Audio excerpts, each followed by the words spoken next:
This is CALIMOTO, a brilliant motorcycle-specific navigation app that's built with just one goal in mind: to make sure that you never have to ride a boring route again. So in this video, we'll go through the 10 key features that you need to know about to find the best possible roads.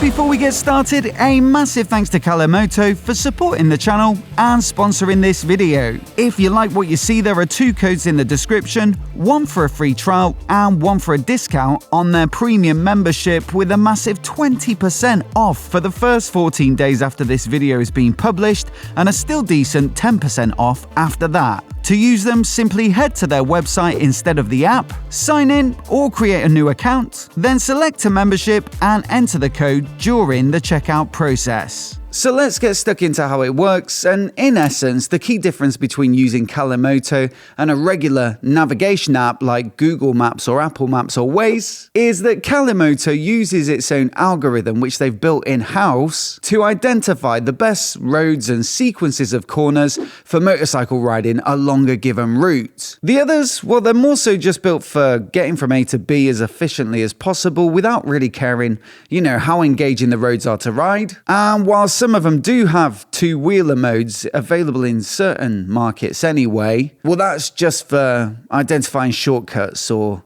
narrow roads that are typically not passable for 4-wheelers. CALIMOTO, on the other hand, well, it isn't necessarily about getting from A to B as efficiently as possible, but more so getting there with a big grin on your face because you've just ridden some brilliant biking roads. So all sounds great, but how do you start to plan a route with it? Well, one place that you might want to begin is in the map view by looking at the motorcycle-specific points of interest. Whether you're riding locally or in a new location when you're off touring, it's a good way to get a general idea of roughly which direction to go. Simply head to the map tab at the bottom, then scroll across the top to see the different categories of POI, such as biker-friendly hotels, motorcycle parking, or biker meetup spots. The one that I probably use the most often, though, is the Twisty highlights. These are sections of road that CALIMOTO's algorithm has specifically picked out for having a really good section of corners that typically run back to back. In fact, it gives you a little circle with the count of how many Twisty highlights there are in a certain area or region, so you can zoom out and get a really good overview of what the best general direction is to head in order to get some good riding. Then, if you start to zoom in on an area that has multiple Twisty highlights, then you can see them individually laid out on the map, and that might start to give you some inspiration as to how you might string together a really very good route. Now, we're lucky here in the southwest of the UK to have plenty of great places to ride, but you'll see on the map, if you zoom in on South Wales, for example, there are plenty of Twisty highlights over there, and that's probably why it's so popular with bikers. Now, largely, I plan my day's ride with the app, but it's also worth pointing out that CALIMOTO have a web planner, which might be handy if you're plotting a more complex route like a multi-day tour. Generally, I do find the app easy to use and nice and intuitive, but it's the extra screen space that you get on the web version that helps to give you such a good overview. On top of that, it's also probably the easiest place to work with GPX files, so you can either import a route that's been shared with you or export one of your own to either share with your riding buds or to get it on a dedicated navigation device like a TomTom. Now, you can also work with the GPX files in the apps, both the Android and iOS apps, but I think generally if I'm working with files and stuff like that, personally, I just find it a little bit easier on a desktop or a laptop. Still, when you're ready to use CALIMOTO, you've got 3 main modes to choose from, one being tour, the other round trip, and lastly, you can just record your ride. Tour is the one that I probably use the most because I'm quite often going to pick up bikes and stuff like that, so it's ideal if you're going to a specific destination. And then, of course, if you're doing like a multi-day tour, this is where you're going to be able to plan each day so you get from one stay over to the next. Now, the key thing to successfully plotting a route with the tour mode is to use the right setting. There are 4 to choose from: Twisty, Winding, No Motorway, and Fast. And while the names hopefully are fairly self-explanatory, I'll give you a little bit of info on each. Twisty is the one to go for if you're somebody who likes to ride those really tight little nadgery back roads. You don't mind losing a bit of time, but you really want the most technical ride, I suppose. Whereas winding, well, it tends to open out a little bit and you might get some more flowing, longer, higher speed bends. No motorway is a good option if you're trying to get somewhere relatively quickly, but you just want to avoid being sat in the same position, just staring straight forward for hours on end. But then thankfully, there's also a fast route which does include the motorway if you are in a proper rush and you just want to get a move on. I should add, they've also recently added road closures based on live TomTom data, same as apps like Waze, and so that's something else to consider if you do want to make sure that you're going to get to your location as promptly as possible. Now, I'd specifically recommend paying attention to the CALIMOTO here when you're planning a route. It basically gives you a score out of 100 of how curvy it is, and so you can try some different settings or add some extra waypoints to force it down some of those twisty highlights that we mentioned earlier with the POIs. Naturally, fast mode, for example, will give you a lower score, whereas if you're using twisty or winding and you're heading to a location that generally has a lot of good riding, then of course you're going to get something higher.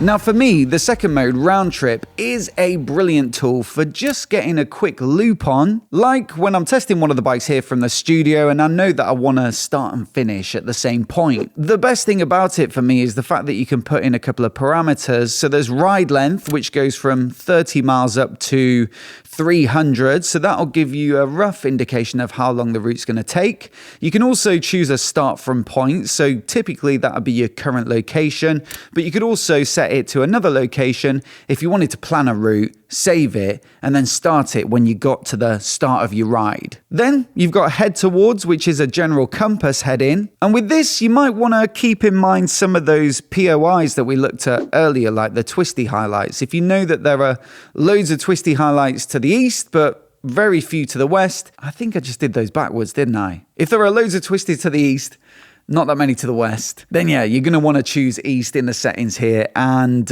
make sure that you get the best possible ride. And then given that you're just doing a randomly generated round trip, this one just allows you to choose from winding or twisty, because I guess they're assuming that you're not really wanting to just do a quick 100-mile loop on the motorway or just go around the M25 or something like that. Genuinely, for me specifically, I find myself in random parts of the country quite often, picking up bikes, and maybe I've got a couple of hours to get out and, get to know them before I shoot a review. And so this is an absolute lifesaver for me for just being able to go out, get some good riding, and not have to do loads of research to make sure that I'm going to hit up some good roads. Now the third mode is called Record Your Ride, which basically means you can go out and choose your own route and just navigate on the fly, but you'll see it afterwards in the app, which means you can perhaps share it with friends or use it for reference if you want to retrace your steps later. Now, whichever mode you use, once you've completed your ride, you can actually go into the completed tab on the home page and you can see your ride data from that particular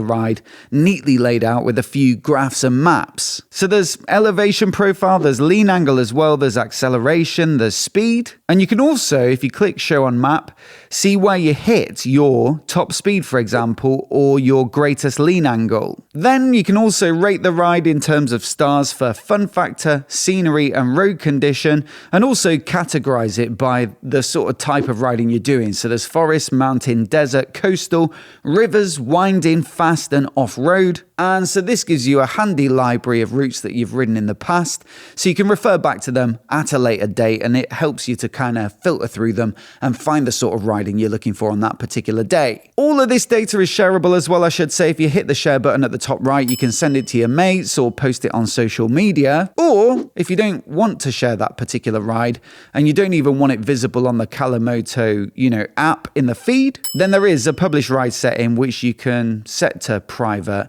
and that means that nobody else will be able to see it. Seeing other users' routes is quite cool though. It's a good way to get some inspiration and find out where people are riding nearby, and the pictures and descriptions do help to get more of an idea of the sort of roads it's on and the sort of scenery that you might take in. So I personally really like this part of the app. So on the one hand, I do understand if people want to keep their rides private, but on the other, sharing your routes does contribute to the community and might serve as some great inspiration for other users of the app. So lots of useful ways to get the most out of CALIMOTO, but there are a few more advanced features that might well come in handy. One of them is offline maps, so you can check in the settings, use offline maps, and if you're in a spot in the UK, for example, with weak signal, which happens to me surprisingly often, then you're still going to be able to navigate using CALIMOTO because it's all stored on your phone. And of course, this will come in extra handy if you are overseas where you might not have a signal or you might not want to incur data roaming charges. So go into the offline maps and you'll see it broken down by region. And the only thing you might need to think about here is having enough storage on your device. The Great Britain map, for example, without Northern Ireland is 5 gigabytes. And so you might want to manage that for, the specific ride you're going on. I generally leave Great Britain installed, but perhaps if I was going overseas for a press launch or something like that, I might go into Europe and choose that particular country and just have it stored for the week while I'm there. On top of that, if I was out on my Bonneville, which is fitted with the latest Chigee system, well, I could be using Apple CarPlay instead of a phone mount. So whether you've got a third-party CarPlay compatible device like that, or a bike with CarPlay built into the dash like some of the Hondas, the Harleys and Indians, well, it's a good option to have if you want to see CALIMOTO nice and big on the dash, or if you want to keep your phone stashed away in your pocket. Then a cheeky little bonus feature as the last one here is a new thing that they're testing. It's in beta,